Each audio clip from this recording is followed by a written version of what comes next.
الفاتحة. أعوذ بالله من الشيطان الرجيم. بسم الله الرحمن الرحيم. الرحمن الرحيم. إياك نستعين اهدنا الصراط المستقيم صراط الذين أنعمت عليهم غير المغضوب عليهم ولا الضالين.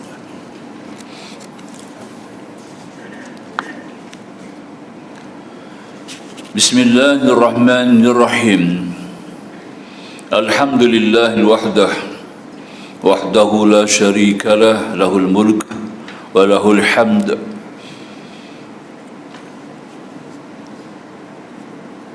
وهو حي دائم عليم رؤوف كريم يحيي ويميت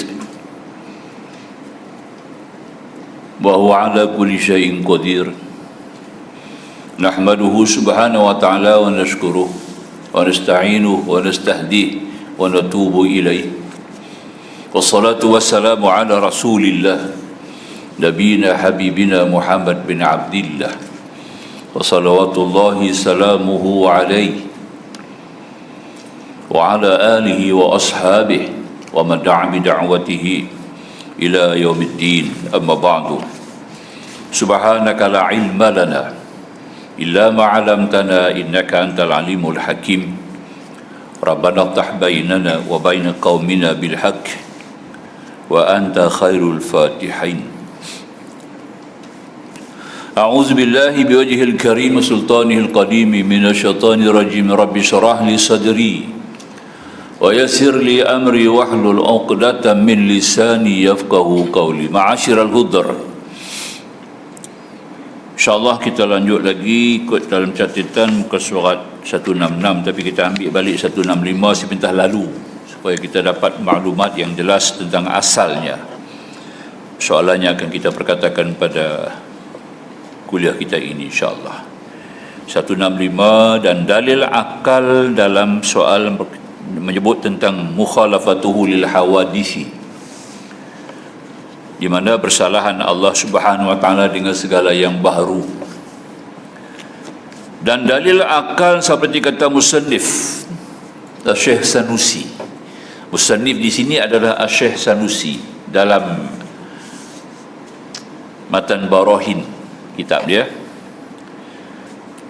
Wa amma burhanu wujubi mukhalafatihi ta'ala lil hawadithi fala annahu law mathala shay'an minha lakana hadithan mithlaha wa dhalika muhalun lima arafta qablu min wujubi qidamihi ta'ala wa baqaihi. Dan adapun tanda wajib pada akal bersalahan Allah Ta'ala bagi segala yang baharu ini, maka kerana bahawasanya jikalau bersamaan ia akan suatu daripada yang baharu ini, nescaya adalah ia pun baharu seumpamanya. Dan yang demikian itu mustahil, kerana barang yang telah engkau ketahui dahulu daripada wajib kidamnya dan baqanya. Wajib kidamnya dan baqanya tidak ada permulaan, Allah sedia, tidak ada kesudahan, Allah kekal, maka tentulah tidak ada yang bersamaan dengan dia, kerana dia mendahului segala-gala. Macam mana dia nak ikut ataupun ada model yang boleh dipersamakan dengan Allah, kerana Allah yang dahulu sedia ada.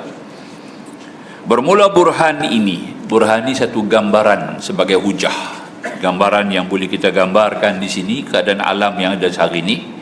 Bermula burhan ini tiada sempurna ia melainkan dengan dua qiyas atau aturan keduanya itu, jikalau tiada ada ia bersalahan bagi segala baharu ini, dan saya adalah ia bersamaan baginya, ya. Tetapi keadaan bersamaan baginya itu mustahil, kerana bahawasanya jikalau bersamaan ia akan suatu daripadanya, saya adalah ia baharu seumpamanya, tetapi keadaannya baharu itu mustahil. Kalau Allah sama dengan yang baru, maka tidak ada perbezaan. Yang baru, maka Allah itu bukan Tuhan, tentulah dia bukan Tuhan, kerana dia bersamaan dengan segala yang baru. Kita nak kena faham dulu yang baru tu apa benda. Pada awal kita dah sebut baharu ni, al-hadis, baru ni al-hadis, Arab kata hadis. baru ya. Adapun persamaan bagi yang baru jadi baharu itu kerana bahawa sekalian barang yang sabit bagi salah suatu daripada dua seumpama itu sabit ia bagi taulannya. Dua di sini artinya Allah dan segala yang baru. Kalau Allah itu bersamaan dengan segala yang baru, sama ada sifatnya atau perbuatannya ataupun zatnya itu sama dengan yang baru, maka dia juga adalah barulah. Dia bukan qadim lah. Kalau dah sama dengan yang baru ni, mana ada Tuhan lagi? Tidak adalah wujud Tuhan tu. Maka tidak adalah erti yang dikatakan tadi ini wujud Allah. Sebab dia sama dengan yang baru. Yang baru pula adalah menerimai awalan. Ada awalan, ada akhiran. Sedangkan kita sudah mengikuti sifat yang dahulu sebelum ini, di mana Allah bersifat dengan qadim, kidam, sedia. Maka itu kata musannif, ya, sesungguhnya telah wajib, ya. Adapun bersamaan bagi yang baru jadi baru itu kerana bahawa sekalian barang yang sabit bagi salah suatu daripada dua seumpama itu sabit dia bagi taulannya. Kalau yang baru ni ada mata, maka Tuhan pun ada mata. Kacau lah. Sebab baru sama dengan baru. Sebenarnya apa yang ada pada yang baru tidak ada kepada Allah. Apa yang ada pada yang baru, yang boleh kita istilahkan sebagai baharu, ataupun yang boleh kita rupakan sebagai baharu, ataupun yang boleh kita tunjukkan sesuatu yang baru, tidak ada kepada Allah. Sebarang bentuk sifat ataupun keadaan ataupun zat tidak ada pada Allah. Dan apa juga yang ada pada Allah tidak ada pada kita. Artinya itulah artinya tidak ada persamaan. Apa yang ada pada Allah, yakni keasaan Allah pada zatnya, keasaan Allah pada sifatnya, keasaan Allah pada perbuatannya, tidak ada pada makhluk. Maksudnya tidak ada pada makhluk yang seumpama itu. Itu bererti bahawa sebenarnya Allah tidak sama dengan yang baru. Demikian juga apa yang ada pada yang baru. Apa yang pada baru ini? Ada jirim, ada jisim, ada jauhar, ada susunan, ada indera, ada tempat, ada masa. Itu semua adalah sifat baru, tidak ada kepada Allah. Macam tu, ya. Itu diartikan yang katakan dua kias tadi ini. Dan sesungguhnya telah wajib bagi segala yang baru itu baharu. Setiap yang baru itu bersifat dengan yang baru. Kita dah sebut yang baru itu apa? Mestilah yang baru itu jirim. Jirim apa artinya? Benda yang memenuhi layak, ataupun perkara yang memperuntukkan, yang memerlukan luas lapang zatnya. Luas lapang zatnya artinya ada tempat, mesti ada tempat. Sedangkan Allah wujud tidak ada tempat. Ini yang kita nak faham tu. Kalau Allah juga, kalau kata baru macam kita, tidak ada tempat. Itu yang kata Wahabi itu, Allah duduk di langit. Bila kata Allah duduk di langit, siapa ada di langit? Malaikat ada di langit. 100% daripada tingkat pertama langit sampai langit yang ketujuh, penghuninya adalah malaikat 100%. Cuma ada 2 orang manusia mulia. Pertama Nabi Allah Idris alaihissalam dengan jasad, dengan ruh. Kedua Nabi Isa ibnu Maryam dengan jasad, dengan ruh. Dua-dua manusia ini saja yang menghuni langit. Jadi kalau Allah pada di langit, tidak ada perbezaan dengan Isa ibnu Maryam, tidak perbezaan dengan para malaikat. Jadi Allah boleh diumpamakan macam malaikat. Apakah malaikat itu juga macam Allah? Ini persoalan yang kita faham.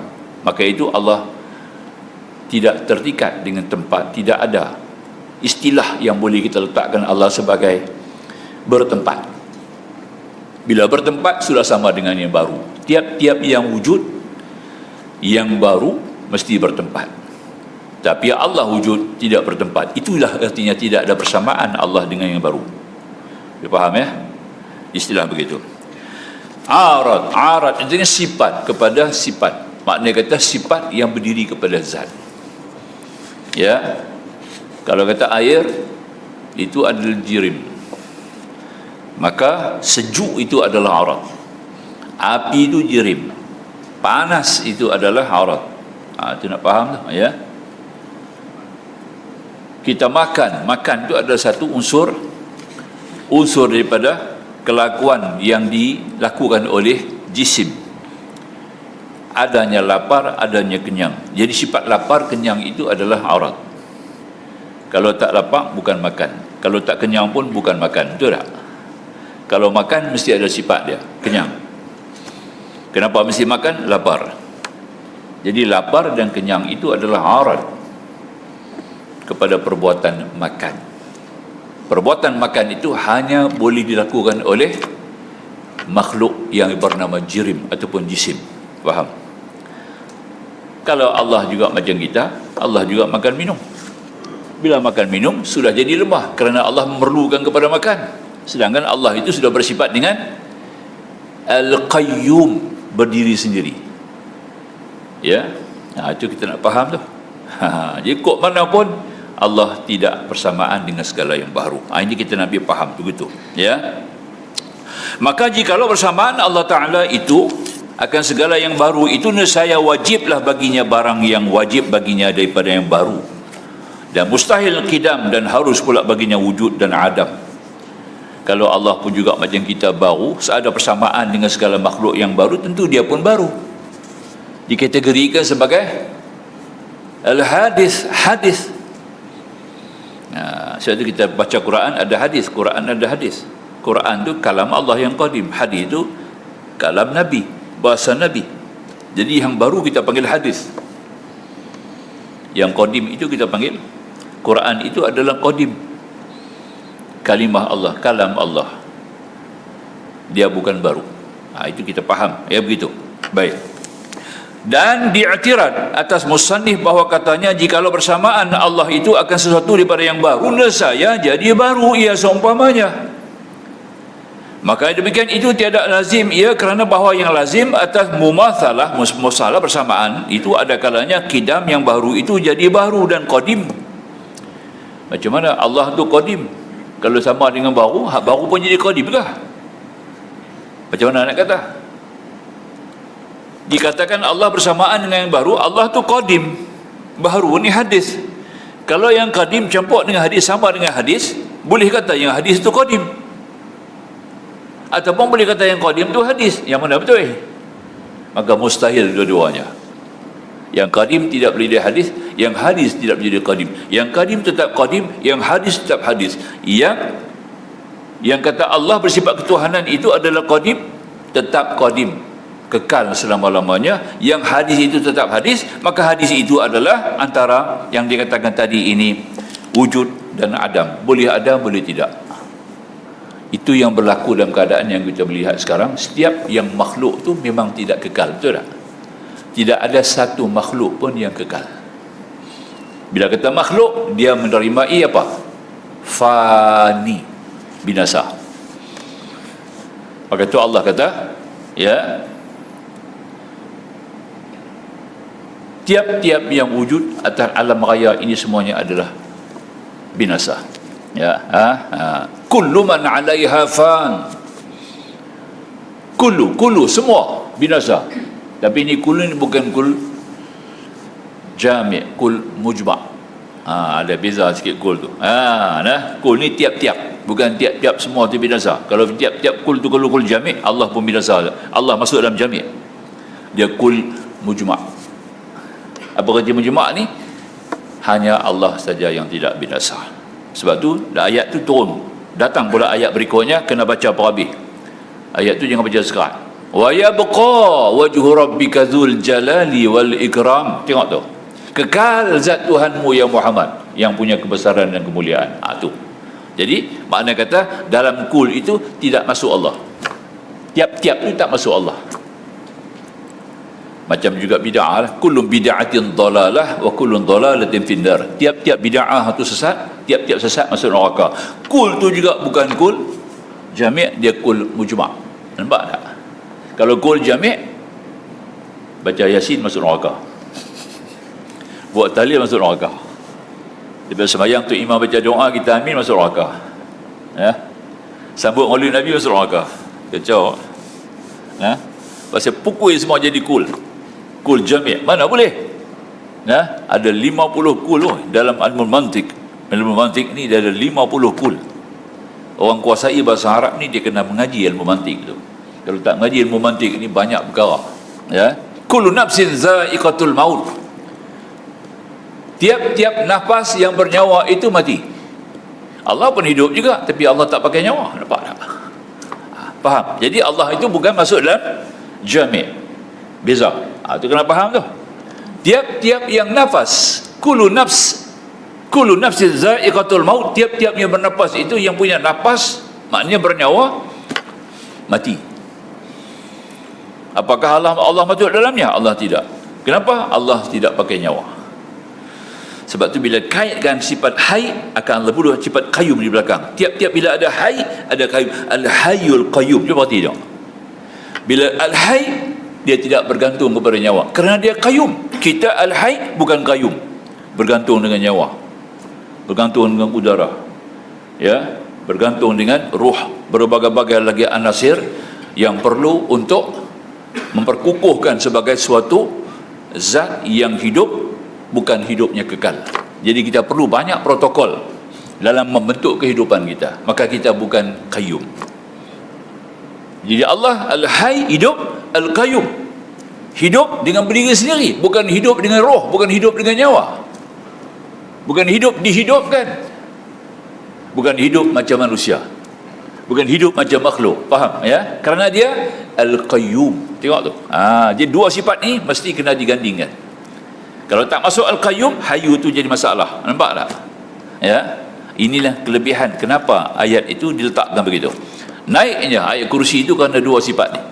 Ayat kursi itu jadi tinggi. Dia kata sayyidul ayat min ayatul Quran, ayatul kursi, ya. Penghulu bagi segala ayat dalam Quran adalah ayat kursi. Kenapa naik taraf ayat kursi itu tinggi sebagai sayyidul ayat? Kerana dua sifat ni, al-hayy, al-qayyum. Tu dia nampak tak? Dua sifat ni.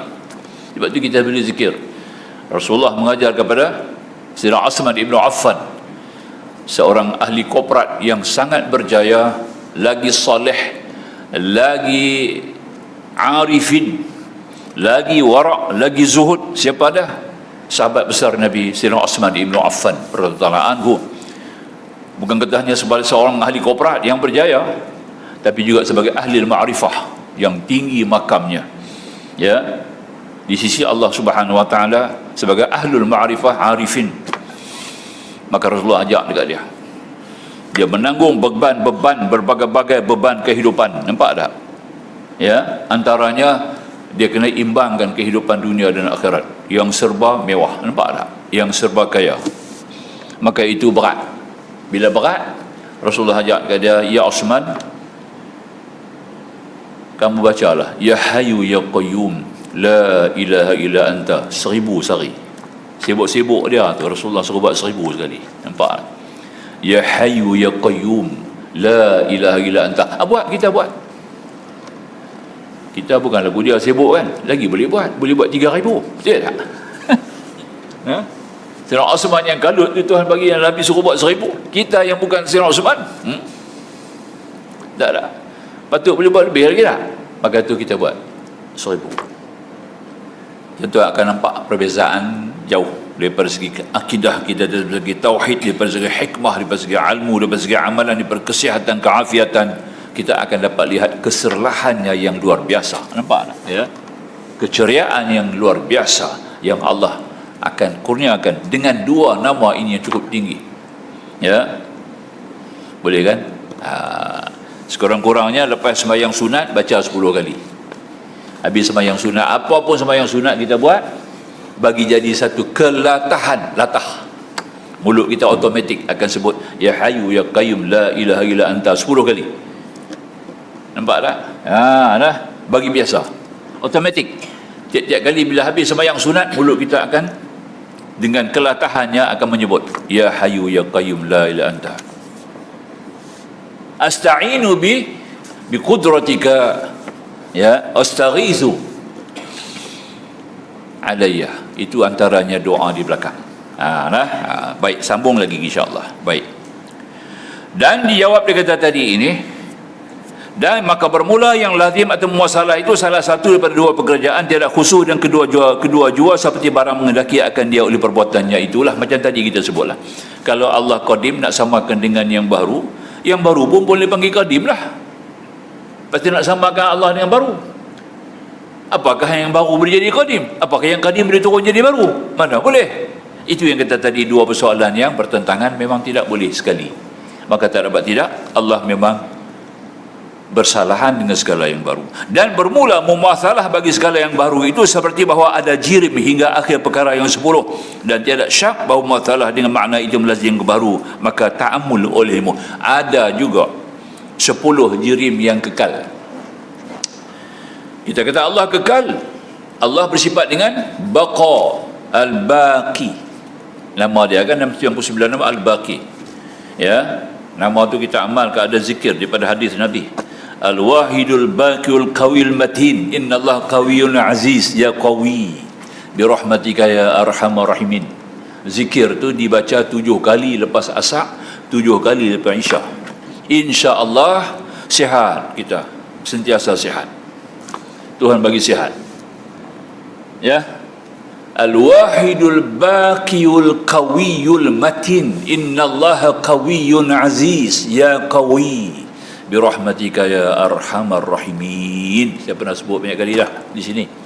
Ya, 7 kali lepas asar, 7 kali lepas isya. Nampak tak?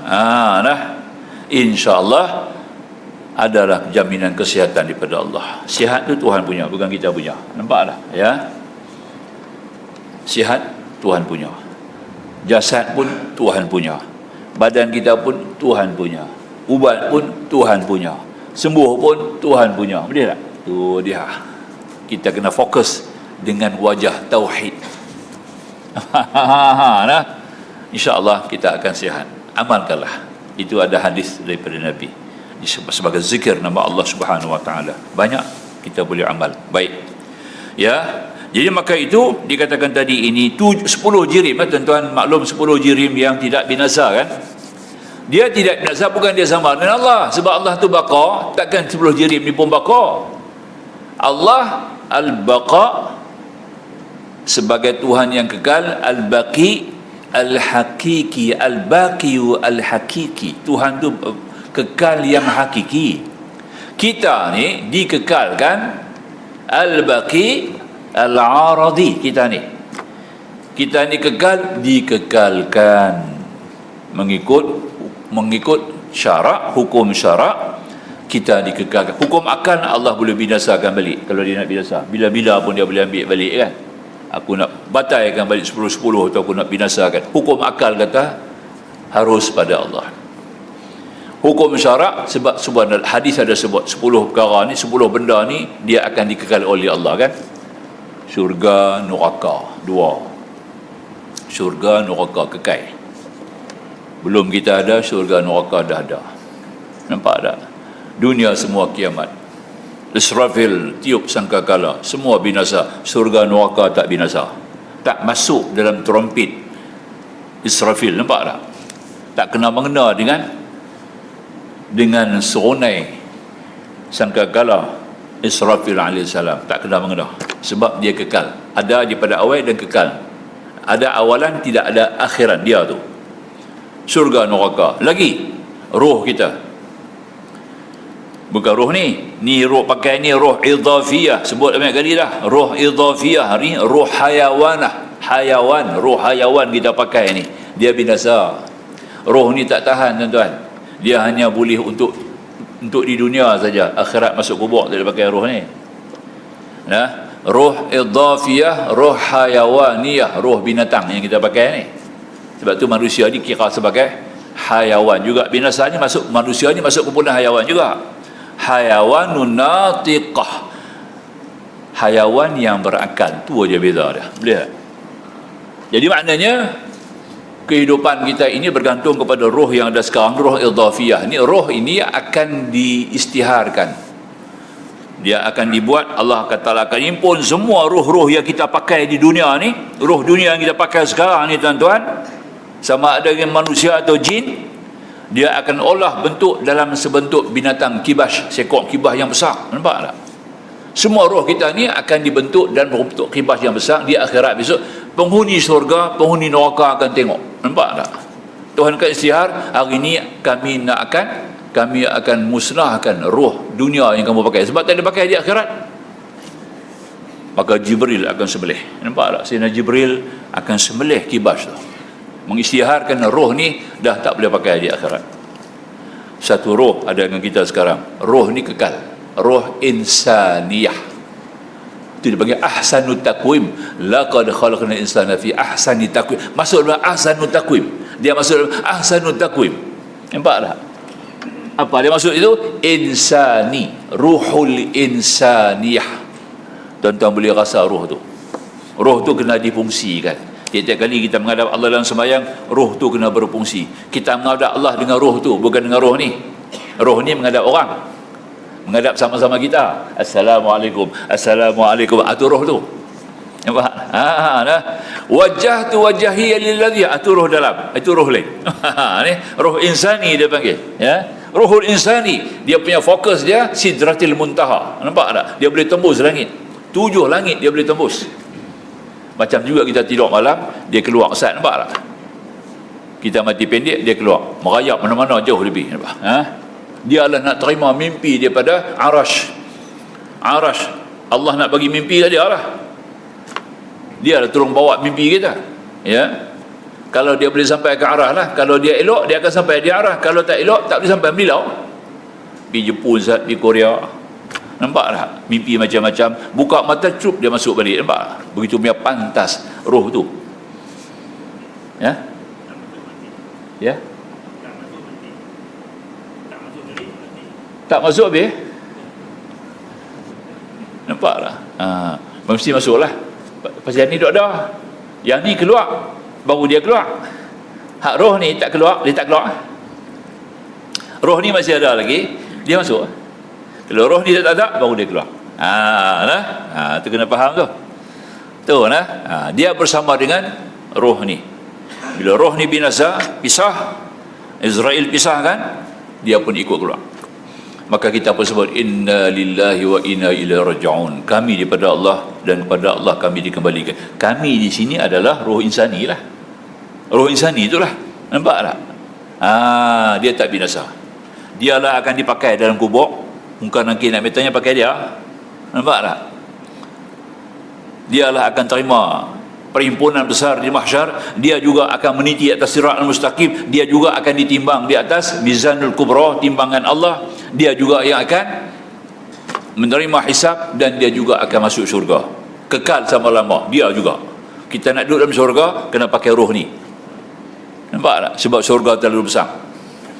Dia saja layak. Roh ni saja layak. Awal-awal Tuhan tunjuk dah kita, dia punya kekuatan roh tu kan.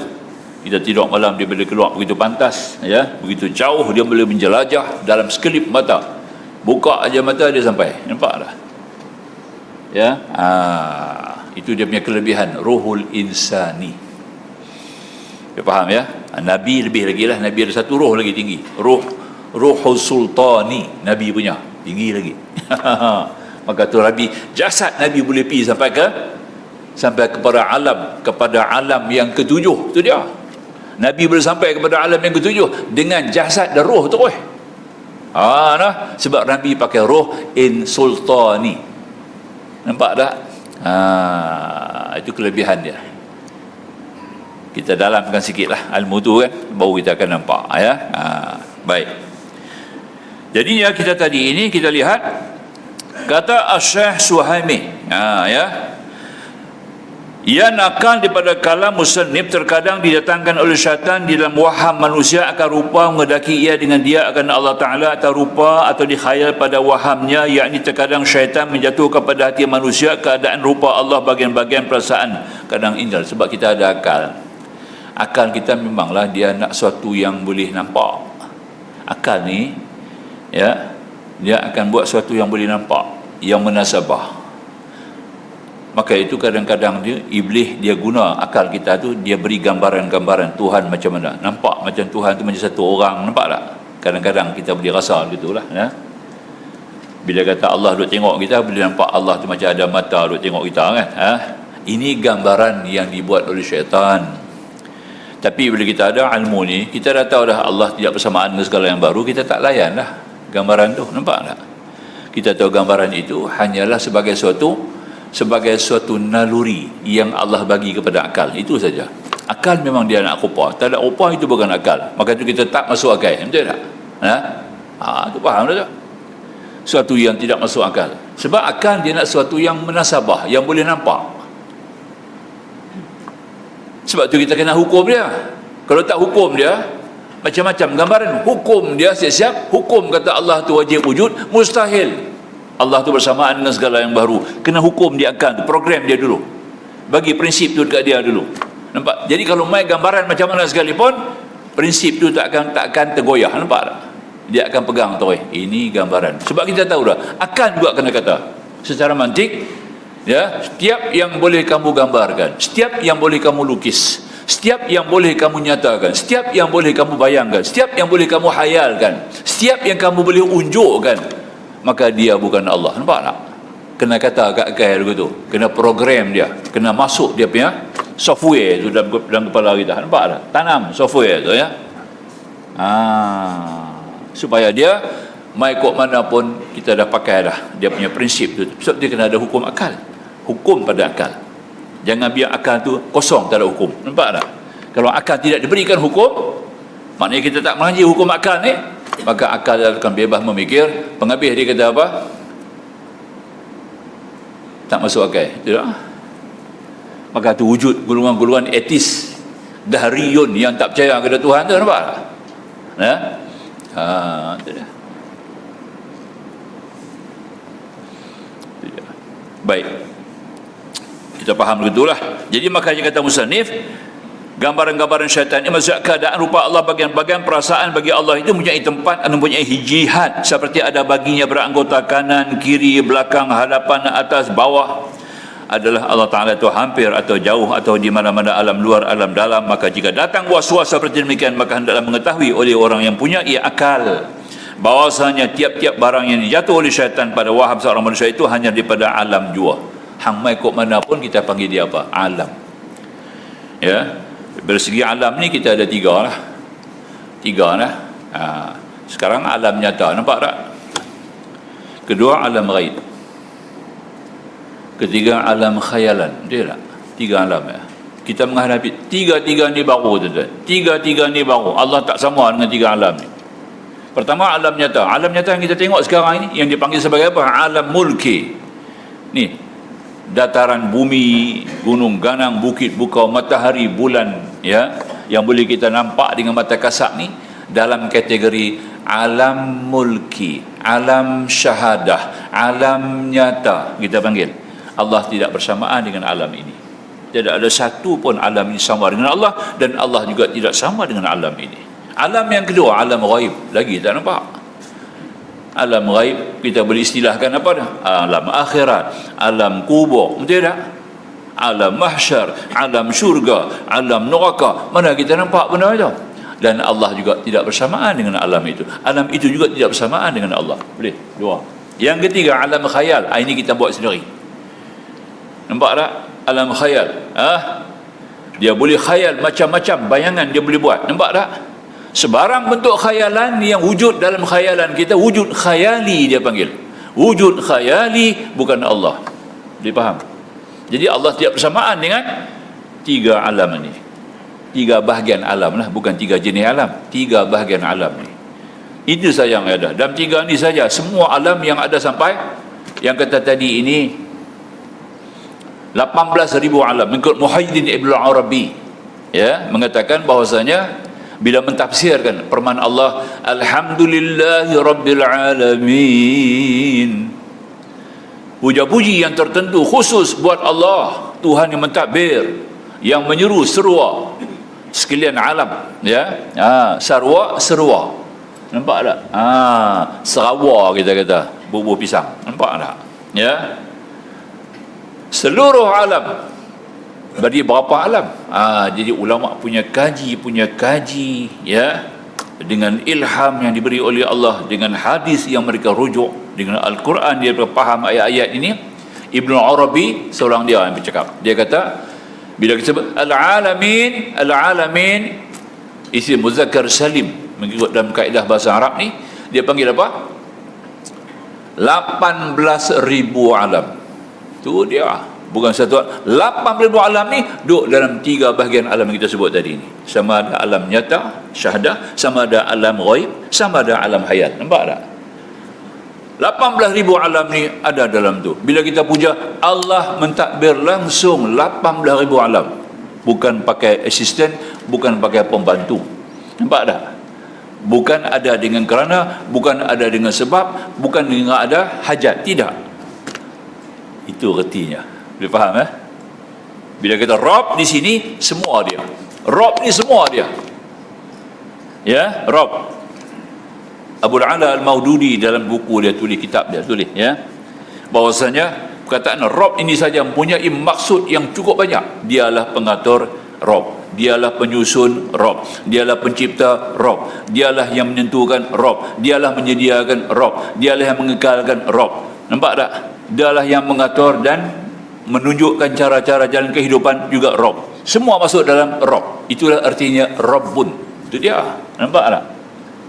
Istilah Rabb tu cukup tinggi. Jadi maknanya hanya yang bersifat dengan Rabb secara sumul, Rabb yang sempurna adalah Allah SWT. Jadi Allah adalah Rabbus samawati wal ard. Boleh faham cantik kan? Rabb jadi jangan kita salah faham lah, sebab dalam bahasa Arab ni, bila Rabb ni punya istilah yang maksudnya cukup banyak. Banyak satu kalimah yang punya maksud yang begitu banyak daripada kalimah-kalimah yang lain. Rabb ni, kita nak tafsir perkataan Rabb tu saja, 7 lautan jadi tinta tak habis. Kita nak tafsir perkataan Rabb tu punya maksud tinggi, tidak, maka tu dipakai kepada sebutan yang dikhusus kepada Allah. Itu artinya. Boleh faham baik. Jadi maka itu dia kata Syekh Suhami tadi, dan Allah Ta'ala itu tiada ia daripada alam pada suatu, kerana bukan ia daripada nur dan bukan daripada zulmah. Nur zulmah ni adalah paham Majusi. Dalam paham Majusi dia ada 2 Tuhan. Satu Tuhan hitam, satu Tuhan putih. Ini Majusi yang menyembah api. Nampak tak? Api itu dia punya lambang ketuhanan. Lambang ketuhanan Majusi adalah api. Obor. Pakai Olimpik kan, obor besar tu. Sebab tu kerajaan Kaisar Parsi nyalakan api. Hari beranak Nabi jatuh, dia kata, dupa raksasa yang merupakan jamung api yang dinyalakan di Parsi itu gugur, jatuh bertabung. Bukan ada orang tolak apa, kerana hari itu lahirnya baginda besar Nabi SAW. Nampak tak? Boleh kan? Jatuh, tak pernah jatuh. Dupa tu. Dia punya dupa tu jatuh, dengan api-api sekali bertabung. Tergolek-golek jatuh di bawah, padam api tu. Kaisar Rom pun heran, macam mana boleh padam ni? Rupanya hari itu lahir junjungan besar Nabi sallallahu alaihi wasallam, membawa satu obor suci daripada Allah, obor tauhid. Nampak tak? Nurul Islam. Tu dia. Tu kita nak faham tu. Jadi makanya kelebihan yang diberi oleh Allah SWT kepada Islam ni lebih tinggi daripada segala-gala. Jadi Majusi faham dulu tu. Hari ini Nabi kata ada umat aku pun jadi Majusi dulu tu juga. Siapa dia apa? Qadariyah. Golongan Qadariyah ini juga meletakkan dulu tu. Nampak tak? Dia ada 2. Yang baik Tuhan buat, yang jahat kita buat. Yang jahat Tuhan tak buat, kita buat. Nampak tak? Jadi yang jahat kita buat, kita mai kat mana ada kuasa boleh buat. Nampak tak? Iblis itu siapa buat? Dia main sendiri ke? Pasal tak masuk dalam pekerjaan Allah. Kata Qadariyah, Allah hanya berbuat yang baik. Allah tak buat benda yang jahat. Benda yang jahat Tuhan tak buat. Nampak tak? Puasanya kita beriman kepada qadar dan qada, kita kata apa? Takdir baik dan buruk daripada Allah. Itu kelengkapan takdir tu. Kelengkapan beriman kepada takdir ialah dengan beriktikad yang baik, yang buruk daripada Allah. Dua-dua baik yang buruk pada Allah. Pada kita pandangan baik itu buruk, atau pandangan buruk itu baik, itu pandangan kita. Sebab tu Allah sebut kemungkinan sesuatu yang kamu suka, kamu kata dia bagus, tetapi sebenarnya buruk bagi kamu. Kemungkinan satu perkara itu kamu pandang dia buruk tapi baik bagi kamu. Nampak? Kita tak tahu, banyak benda yang kita kata baik, mungkin dia buruk bagi kita. Asa an tukrihu syai'a wa huwa khairul lakum. Tengok Quran kata sendiri, kemungkinan sesuatu itu buruk bagi kamu, kamu pandang dia buruk, tapi dia adalah bagus bagi kamu, baik bagi kamu. Jadi maknanya dalam buruk ada baik, dalam baik ada buruk. Betul tak? Dalam api ada sejuk, dalam sejuk ada api. Betul tak? Tu peti air di rumah, peti air di rumah tak boleh. Peti di rumah tu ada api, kalau tak ada api macam mana? Ada ais. Betul tak? Betul tak? Cuba pegang peti air di belakang tu, panas kan? Ada sejuk, badan dia panas. Tapi kau mana boleh keluar sejuk ni? Dalam api ada sejuk, dalam sejuk ada api. Ini kerja Allah.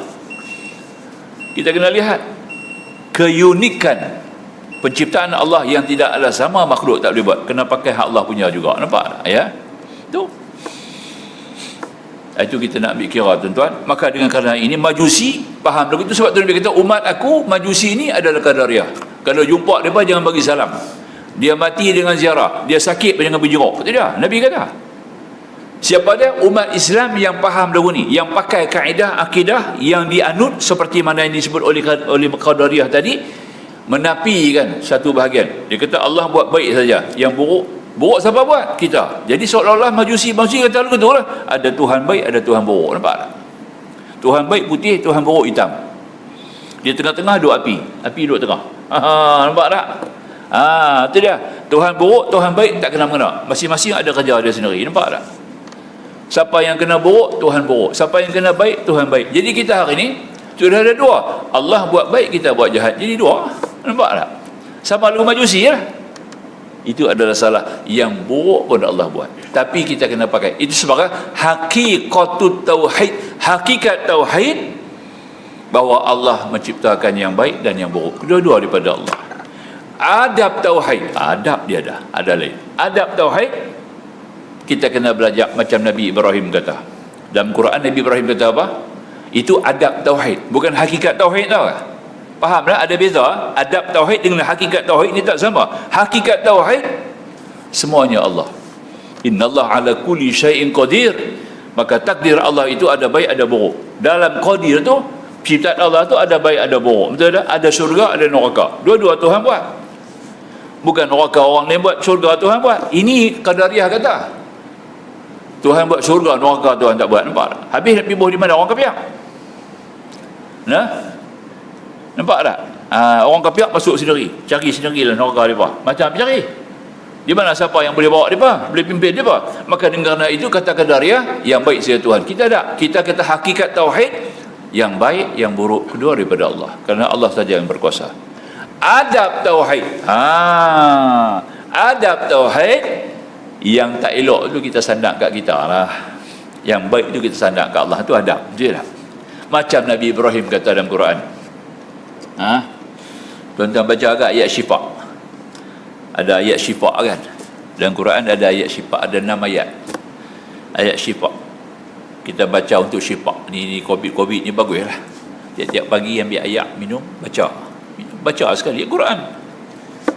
Bukan hadis Quran, ya. Bukan kalam ulama. Wa idza maridtu fahuwa yashfin wa yashfi sudura qaumin mu'minin wa shifaa'un lima fi sudur yakhrimu tuniha syarabun mukhtalifun alwanuhu fi shifaa'un linnas wa nunazzilu minal qur'ani ma huwa shifaa'un rahmatul mu'minin wa idza maridtu fahuwa yashfin qul huwa lil ladzina amanu hudan wa shifaa'un. Itu 6 ayat. Itu Quran yang 6 tu. Semua 6 ayat ni ada syifa'. Nampak tak? Dia panggil ayat syifa'. Ya. Al-Imam Qushairi, ulama tasawuf yang besar, seorang ulama sufi yang begitu kuat, di mana kitab ni dirujukkan. Dalam ilmu tasawuf kita kena pakai kitab dia. Al-Imam Qushairi, anak dia sakit berat. Sakit apa dia tak abang lah, sakit berat. Nampak tak? Macam-macam dia rawat, ubat apa semua dia buat. Nampak tak? Bagi makan, anak tu masih lagi tidak sembuh. Tak sembuh. Maka satu malam Nabi mai kat dia dalam tidur. Nampak? Dalam mimpi Nabi kata, apakah hang tak tengok dalam Quran ada ayat syifa? Nampak tak? Wahai imam, apakah hang tak baca dalam Quran? Dalam Quran ada ayat syifa? Nampak tak? Dia habaq tu ya. Nabi kata dalam Quran ada ayat syifa. Awak hang tak ambil ayat tu baca. Nampak tak? Maka dia pun sedang-sedang terus dia buka Quran, dia pun hafaz Quran, ulama. Dan kepala ada syifa semua. Dia kutip dapat 6 ayat. 6 ayat. Nampak tak? Maka dia pun buat ayat tu. Dia buat di pinggan, dia pun tulis ya, dengan tangan dia sendiri. 6 ayat tu. Lebok ayat bagi anak dia minum. Lebok dengan ayat anak dia minum, sembuh penyakit. Nampak tak? Maka lekat nama dia ayatul syifa. Ayat-ayat syifa. Dia berselerak lah 6 tempat tu.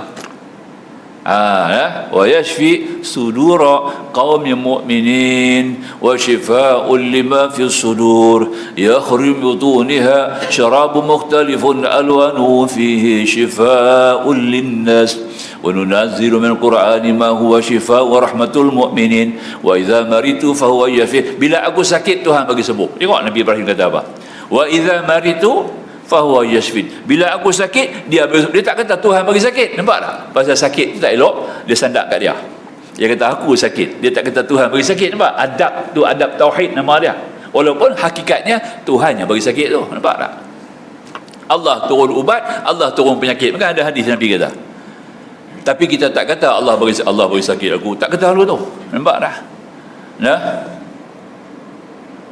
Bila wa idza maridtu, bila aku sakit, fahuwa yashfin, maka dia bagi sembuh. Nampak tak?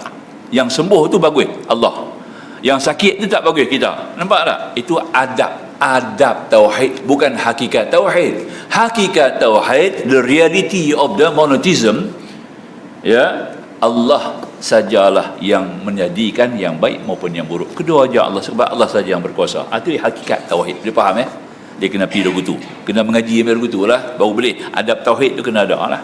Jadi kita bercakap secara adab lah. Nampak tak? Ya? Tak boleh kata Tuhan bagi sakit. Nampak tak? Adab tauhid. Macam kita baca doa apa? Doa khatam Quran kan? Doa khatam Quran. Banyak orang baca silap tu, ya. Allahumma zakirna minhuma, Allahumma zakirna minhuma nasina. Ada baca lagu kan? Banyak baca lagu tu. Nasyid pun baca lagu tu. Ya. Ya Allah, Engkau ingatkan kami Al-Quran itu, jangan Engkau jadikan kami lupa. Nampak tak? Atau sebut aku lupa. Nasina tu aku lupa. Biadab tu bercakap Tuhan tu. Sebab Nabi kata apa?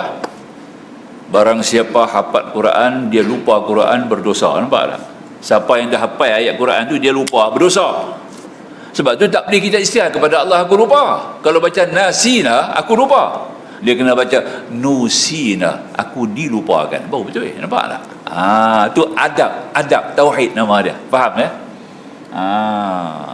Jadi kita akan baca Allahumma zakirna minhuma nusina. Baru betul. Jangan baca nasina tau. Kalau baca nasina, biadab. Kita istihar, declare kepada Allah, aku lupa. Apa anda buat? Dia tak? Nah. Minta kepada Allah, jangan dilupakan ya Allah. Engkau ingat ke Al-Quran, jangan aku dilupakan. Nampak tak? Tolonglah ya Allah, janganlah aku dilupakan. Sebab setiap ingatan semua datang daripada-Mu. Cantik kan? Kan cantik tu. Ni boleh kata terus kepada Allah ya. Engkau ingat dengan Al-Quran supaya kami jangan lupa. Kami tak lupa. Nampak tak? Sebab kami dah lupa. Habaq kan Tuhan kata kita lupa. Berani habaq tu. Sedangkan Nabi kata barang siapa lupa Al-Quran dosa. Nampak tak? Itu adab tauhid, nak bercakap dengan Allah. Dia baca nusi, jangan baca nasi. Ya. Tuan-tuan boleh buka dalam Google, cuba cari tengok. Mahmud Khalil Al-Husairi baca, ya. Qari dunia antara bangsa punya. Top dia punya bacaan ni semua universiti pakai. Universiti pakai bila dia nak cek baca Quran, dia kena pasang. Nampak tak? Bacaan siapa? Mahmud Khalil Al-Husairi.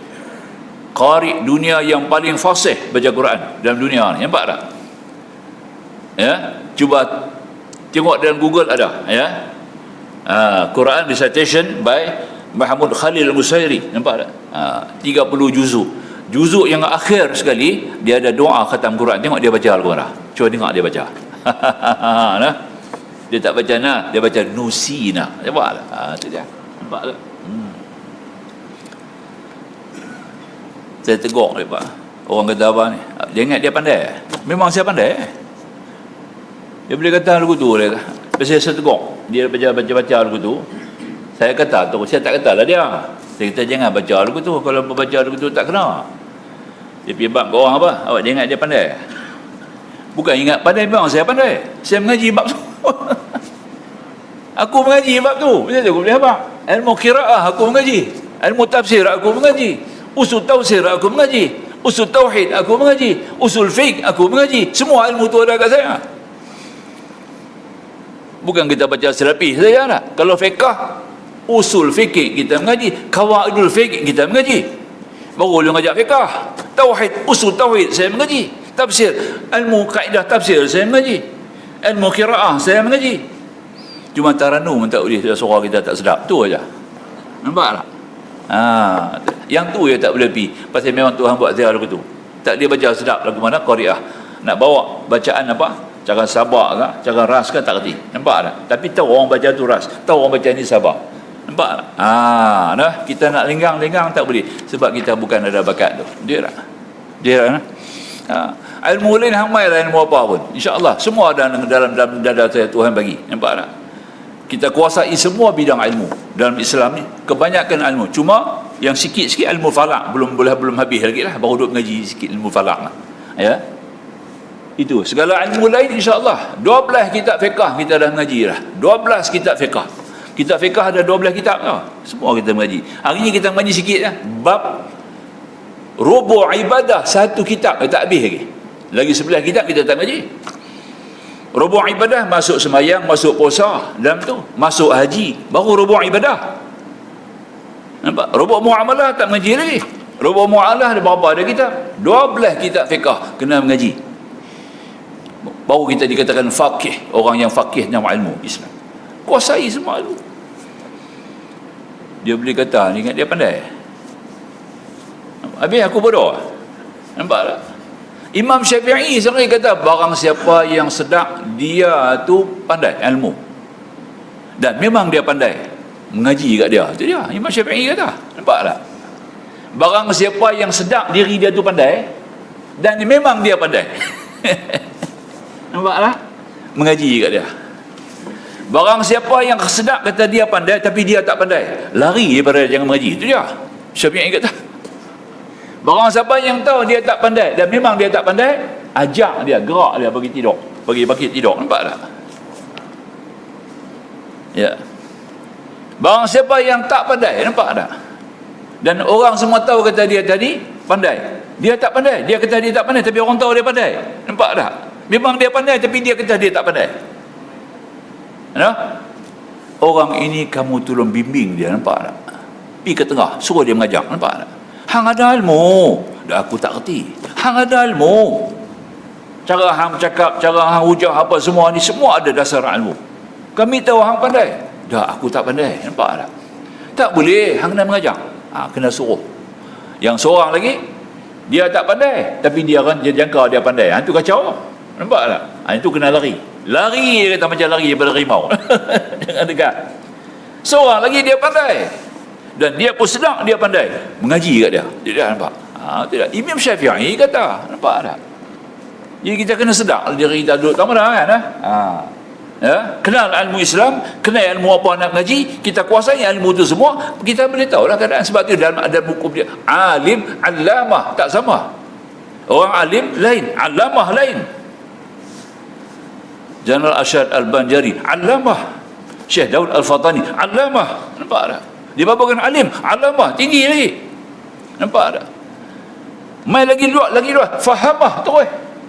Abdullah Fahim, nama dia Ibrahim. Syekh Abdullah Haji Abdullah Ibrahim nama dia. Orang panggil Abdullah Fahim. Fahim tu artinya faham, bukan nama dia Fahim. Dia panggil Tok Pain terus dah, Pain. Fahim, fahim tak? Hang faham dah? Arab tanya. Faham tu aku faham. Dia fahim tu arti kerana dia faham, bukan kata dia mengajak saja. Dia tahu ilmu dan dia faham ilmu dia. Nampak tak? Dia mengajak, dia tahu dan dia faham. Itu kita panggil fahim. Orang ni alamah. Murabbi, hebat lagi. Kadang-kadang duk panggil orang tak tahu halal murabbi. Murabbi ni siapa? Murabbi ni guru-guru yang memimpin satu jamaah tarekah. Nampak tak? Di bawah jamaah dia tu ada jamaah tarekah, entah berapa puluh orang, berapa ratus orang, dia boleh bimbing depa. Nampak tak? Ke arah al-mutawahhid, ke arah jurusan sufi, ke arah membentuk peribadi hikmah tauhid. Nampak tak? Itu kita panggil apa? Murabbi. Bukan semua orang boleh pakai nama murabbi. Sahibu samaha, dia sentiasa memberi fatwa. Minta fatwa bagi, minta fatwa bagi. Hang tanya kok mana pun keluar fatwa. Sahibu samaha. Bukan semua orang boleh pakai sahibu samaha. Nampak tak? Tak boleh. Dia pakai hentam ya.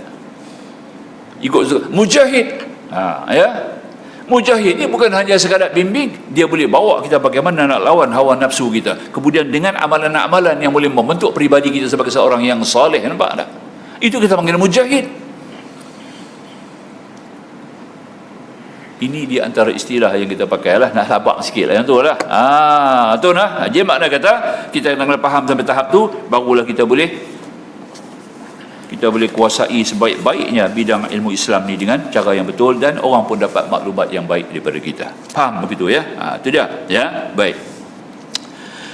Dia kata Syekh Suhaimi nakal daripada kalam musannif, terkadang datang syaitan bawa kita was-was, dan Allah Ta'ala itu dia kata ya, tiada ia daripada alam pada suatu kerana bukan ia daripada nur, bukan daripada zulumah, seperti kata Majusi atau faham Qadariyah. Hendaklah kita jagakan sungguh-sungguh, dia kata, bahawa syaitan yang menjatuhkan khayal. Nah. Pada waham kita itu tiada ia mengetahui dengan hakikat Tuhan kita. Iblis tak ada ilmu tu. Ilmu hakikat ketuhanan ni Iblis tak tahu. Nampak tak? Pasal tu dia boleh lawan Tuhan. Nampak ya? Ana khairu minhu. Aku lebih baik daripada dia. Khalaqtahu min tin wa khalaqtani min dar wa khalaqtahu min tin. Aku lebih baik daripada dia. Engkau jadikan aku daripada api, kau jadi daripada tanah. Dia tidak tahu hakikat ketuhanan. Kalau dia tahu hakikat ketuhanan, dia cakap Iblis tak tahu hakikat ketuhanan, tuan-tuan. Dia duduk angguk ni betul. Dia duduk angguk ni betul. Nampak tak? Nah.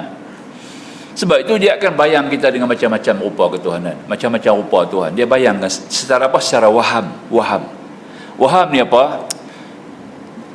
Berat kepada percaya, kurang kepada tak percaya. Nampak tak? Ya. Itu kata waham. Ya. Zan ni ada, zan tu banyak percaya, kurang tak percaya. Waham ni banyak tak percaya, sikit dia percaya. Itu panggil waham. Iblis ni tanam waham kat kita. Dia tak tanam yakin. Dia selalu bagi kita waham. Nampak tak? Allah lagu mana? Tuhan wujud ke tak?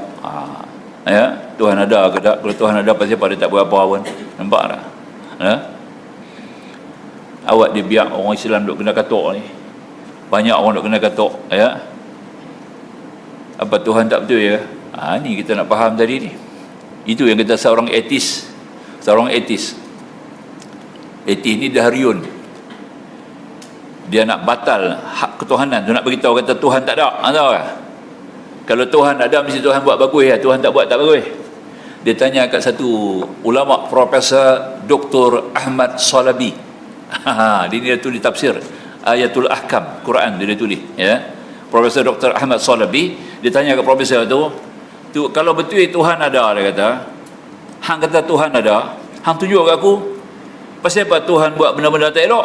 Nampak tak? Pasal apa dia buat iblis? Dia buat iblis buat apa? Buat orang buta, orang pekak buat apa? Buat orang cacat buat apa, dia kata. Nampak tak?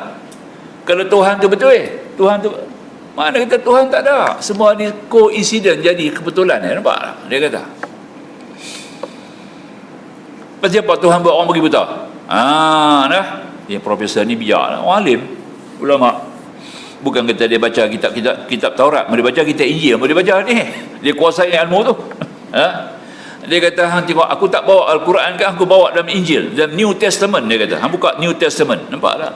Dalam Exodus, kitab Exodus tu ada satu kitab dalam kitab Injil orang-orang Kristian. Katolik, golongan Katolik pakailah Exodus tu kan. Ya, kalau buka dalam Bible dia ada Exodus, buka tengok. Kitab Exodus ni kotak lah, macam-macam cerita tak elok dalam tu. Ya. Jadi dia kata apa? Satu orang buta. Dia ni buta daripada beranak, buta lah. Mai jumpa Nabi Isa ibnu Maryam. Wahai Nabi Allah, aku buta, dia kata. Hang buatlah bagi aku celik. Bila aku dengar kata kamu boleh mencelikkan orang, nampak tak?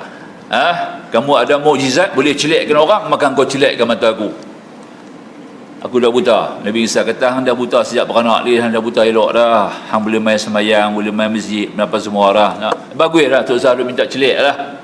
Allah tolonglah, pasal kamu boleh. Dia kata, wahai Nabi, kamu ada mukjizat boleh mencelik, bagilah aku celik. Nampak tak? Allah buat bagi hang buta ni ada pasal. Allah lebih mengetahui, bukan Allah tak kerti. Nampak tak? Allah maha bijaksana buat hang ni buta, bukan Allah tak kerti. Bagilah peluang. Aku nak dengar orang duk bercakap, aku tak nampak rupa orang, aku tak tahu orang lagu mana rupa. Nampak tak? Hang mau sangat Nabi Isa minta doa boleh celik mata. Celik mata, belakang rumah dia ada sungai tau. Belakang rumah dia ada sungai. Pakai orang duk mandi sungai ramai. Dia tengok orang duk mandi sungai rumah dia di belakang tu, dia punya marah, dia terjun pergi cekik, dia bagi mati tu dah. Dia pergi cekik habis duk mandi sungai dia tu. Pasal dia marah depa mandi sungai dia, nampak tak? Nabi Isa doa balik bagi dia buta balik, nampak? Tu lah. Pasal dia celik, dia akan jadi orang zalim, maka tu Allah bagi dia buta. Tapi kita tak boleh kata orang buta dulu tu. Jangan faham tu hang buat buta macam apa. Jangan pergi kata begitu nak. Nah. Kalau hang celik teruk gabi apa? Jangan pergi kata begitu tau, tak boleh nah. Tapi ada hikmah. Kenapa Allah buat dia buta? Bukan Allah tak reti, Allah maha bijaksana dan maha pengasih, maha penyayang. Dia tahu apa dia buat, nampak? Itu dia. Kamu baik dalam buta, bukan baik dalam celik. Kamu jadi orang yang bagus dalam buta. Kalau kamu celik, kamu jadi orang tak baik. Nampak tak? Contoh lah kita nak faham. Ini jawab Profesor Dr. Ahmad Salabi kepada CAT ni. Dia masuk Islam CAT ni. Dan dia terima. Aku nak beriman dengan Tuhan kamu. Nampak tak? Bimbing aku kepada Islam. Nampak tak? Tu dia. Jadi Islam dia. Tengok tu. Hanya kerana jawapan yang dirujuk oleh Nabi, oleh Profesor ni daripada kitab Exodus. Yang diambil daripada kitab New Testament orang-orang Kristian. Cerita Nabi Allah Isa mencelikkan orang buta. Apa dia punya hikmah? Itu wallahu a'lam. Kita nak faham begitulah kena rujuk kita lepas ni kan. Supaya kita dapat maklumat-maklumat khusus tentang apa yang boleh kita faham lah. Jadi makanya kata musannif, tang ni kita berhenti dah. Jadi maka tadi ini dikatakan sungguh-sungguh bahawasanya saya tadi hendaklah kita bawah sekali ni 166 bawah sekali, dan hendaklah kita jagakan sungguh-sungguh bahawasanya syaitan yang menjatuhkan khayal pada waham kita itu tiada yang mengetahui dengan hakikat Tuhan kita. Nampak? Ya? Iblis tak tahu hakikat Tuhan kita dan tiada melihat baginya atas hakikat Allah, dan dia pun tak nampak dengan mata hati dia akan hakikat, kerana telah maklum kunhu, keadaan zat Allah Ta'ala itu terdinding pengetahuan sekalian makhluk. Dan jikalau Nabi yang mursal atau malaikat yang muqarrabin sekalipun, maka betapa lagi syaitan yang mal'un, yang laknat, yang sangat durhaka kepada Allah, boleh mengetahui akan kunhu. Nabi sendiri pun tak tahu zat Allah lagu mana. Nampak tak? Ya? Walaupun Nabi lihat pada malam Isra', pada malam Mi'raj, Nabi dapat melihat Allah Ta'ala dengan mata kepala dia sendiri. Nampak tak? Sebab Nabi mata hati dengan mata kepala ni sama. Nabi ni. Kita tak sama. Mata tengok lain, hati kata lain. Nabi tak. Mata hati Nabi dengan mata basar Nabi itu, dua-dua adalah sama. Dan tambah lagi dengan satu mata lagi, mata ghaib di belakang. Dia boleh nampak apa berlaku di belakang. Itu dia. Tu Nabi kita. Nampak tak? Rasulullah ada dua mata di belakang, tapi tak terjenguk ada mata tu. Nampak tak? Apa sahabat duk buat di belakang dia nampak. Tu dah, nampak tak? Apa dia duk keletik di belakang dia nampak. Tu dah. Kerana Allah bagi dua pandangan mata kasar dekat dia yang tersembunyi daripada pandangan manusia. Nampak tak? Ya. Mata hati Nabi dengan mata kasar Nabi dua-duanya sama. Nampak tak? Mata aku hang dapat berjam, tapi mata hati aku tak berjam. Nampak tak? Ketika Rasulullah balik daripada baca Quran kepada jin, dia baca Quran di masjid jin lah, masjid jin sekarang tu tempat tapak tu lah Nabi baca Quran dekat jin.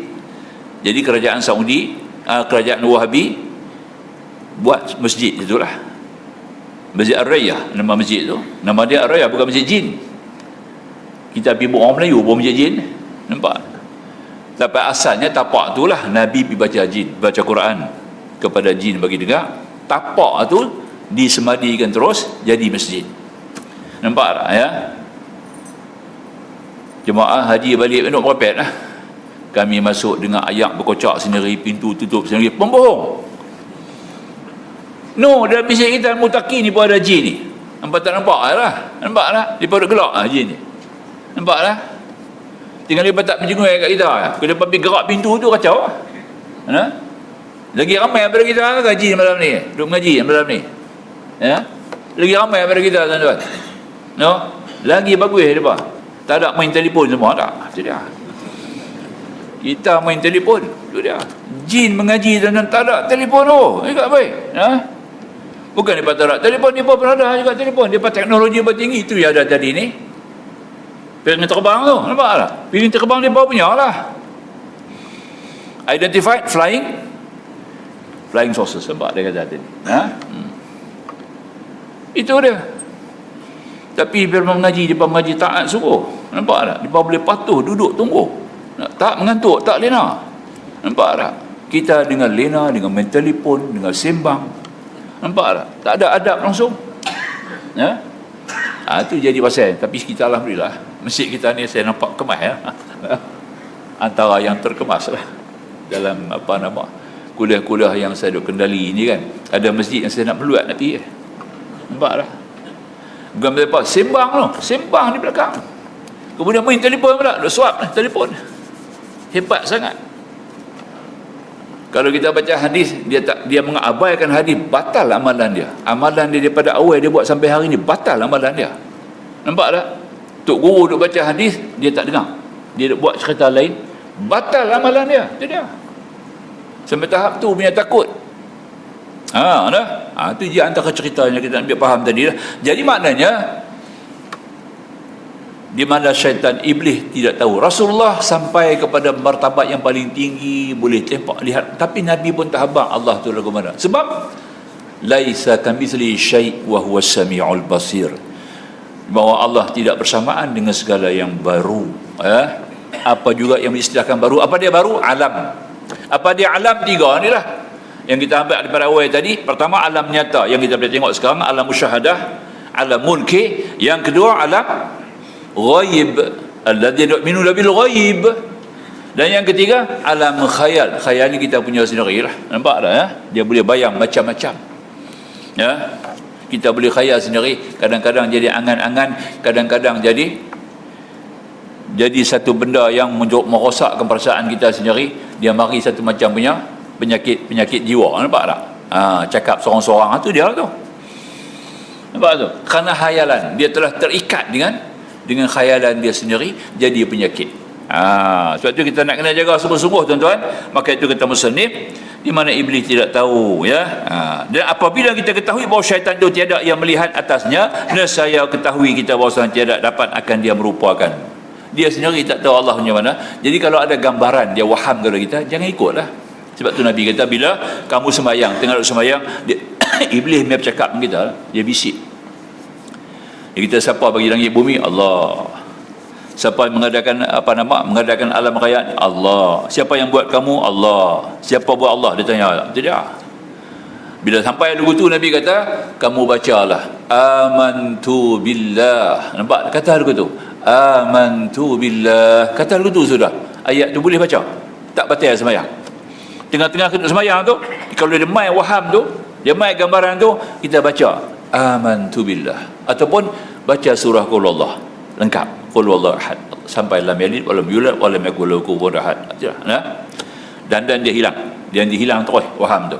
Kalau main bila-bila masa pula waham tu kalau datang kepada tuan-tuan, gambaran-gambaran tentang Tuhan, tentang sesuatu yang tidak kenal kepada Allah tu, kita cepat-cepat sebut amantu billah, ataupun baca suratul Ikhlas tuan-tuan. Ya, insya-Allah dia hilang. Benda tu akan hilang, waham tu akan cuci bersih daripada kita. Inilah kelebihan Qul Allah ya. Jadi kita kena ingat begitu. Jadi maka kata musannif, Dan saya ketahui bahawa tiada dapat akan yang merupa, dan betapa yang merupakan Tuhan yang tiada menjoroi rupa sekali-kali, dan tiada pula syaitan itu dapat jalan mengenal akan Tuhan sekali-kali. Maka sehingga barang yang jatuh pada waham engkau dan khayal engkau itu barang yang dilihatnya dengan segala jirim yang uluwiyah dan yang sufliyah. Uluwiyah ni makna kata yang kita dapat lihat dengan kasar, sufliyah yang boleh kita bayang, barang yang didengar dengan dia daripada segala khabar seperti aras dan syurga, sungai dan pohon kayu, dan barang dilintahkan dia seperti segala bukit daripada yakut dan laut daripada desa. Semua ni kita tak nampak, tapi benda-benda ni tak pada makhluk lah. Jadi orang buat rumah kan, buat ayat merecik apa semua tu nak bayang syurga.